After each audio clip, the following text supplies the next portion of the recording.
আসসালামু আলাইকুম বন্ধুরা। দেখেন আজকে আপনাদের মাঝে তুলে ধরলাম মরিচ চাষ। মরিচের জমি নিয়ে আজকে আপনাদের সাথে কিছু কথা বলবো। দেখেন এখানে 30 শতক জমি মরিচ চাষ করা হয়েছিল। আলহামদুলিল্লাহ বাম্পার ফলন মরিচ ধরেছে। দেখুন, দেখতে থাকুন মরিচ, এবং দেখে যদি আপনাদের ভালো লাগে তাহলে লাইক, কমেন্ট, শেয়ার ও সাবস্ক্রাইব করে দিবেন এবং ভিডিওটি শেষ পর্যন্ত দেখুন। দেখুন একটি কৃষক, হ্যাঁ, দিন রাত পরিশ্রম করে এই মরিচ জমিটি উপর দিকে নিয়েছে এবং মরিচ বাম্পার ফলন ধরেছে। অনেক মরিচ ধরেছে। দেখেন অনেক মরিচ, কৃষক রীতিমতো অনেক খুশি।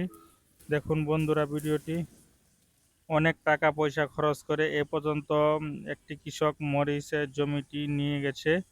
হ্যাঁ, বাম্পার ফলন মরিচ ধরিয়েছে। দিন রাত পরিশ্রম করার ফলে আজকে মরিচের জমিগুলো এখানে দাঁড়িয়েছে।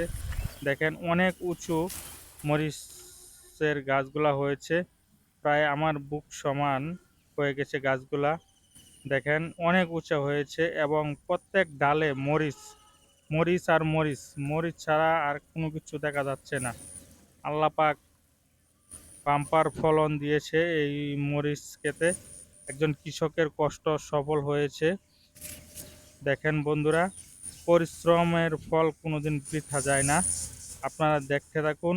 আর আমার একটা অনুরোধ, আপনারা ভিডিওটি শেষ পর্যন্ত দেখবেন এবং দেখে যদি ভালো লাগে তাহলে অবশ্যই কমেন্টে জানিয়ে দেবেন যে আমার ভিডিওটি এবং এই মরিচের চাষটা কেমন হলো। অবশ্যই কমেন্টে জানিয়ে দেবেন। দেখেন বন্ধুরা শেষ পর্যন্ত। এবং এই জমিতে কিছু সজের বীজও দেওয়া হয়েছিল, যেটা হলো ডোলা সজ। সজগুলা অনেক হয়েছে। দেখেন অনেক সুন্দর মরিচের গাছগুলা দেখা যাচ্ছে, এই যে সজের গাছও দেখা যাচ্ছে। দেখুন বন্ধুরা অনেক সুন্দর। একজন কৃষক তার কষ্টের ফল এবং পরিশ্রমের ফল, হ্যাঁ, এটার রেজাল্ট ভালো হয়েছে। দেখেন বন্ধুরা, দেখতে থাকুন এবং এই কৃষকের জন্য দোয়া করবেন এবং কমেন্টে লাইক, শেয়ার ও কমেন্ট ও সাবস্ক্রাইব করে দিবেন। দেখুন এই দেখেন মরিচ, শুধু মরিচ আর মরিচ। নিচে কিছু ঘাসও হয়ে গেছে, এখন বাঁচার মতো বা নিড়ানির মতো কোনো সময় নেই।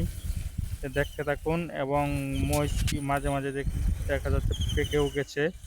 এখান থেকে আপনার 20 মণ মরিচ তোলা হয়েছিল কিছুদিন আগে। এখন জরিপে যা বোঝা যাচ্ছে যে এখান থেকে আরো 30 মণ মরিচ আহ, উঠতে পারে। কৃষককে জিজ্ঞাসা করলে উনি জবাব দিল যে সামনের বুধবারে কিছু মরিচ উঠাবে, 20 থেকে 25 মণ মরিচ উঠাবে। দেখতে থাকেন বন্ধুরা, এই দেখেন গাছে শুধু মরিচ আর মরিচ। আপনাদের যদি ভালো লাগে অবশ্যই লাইক, কমেন্ট, শেয়ার ও সাবস্ক্রাইব করে দিবেন। আসসালামু আলাইকুম।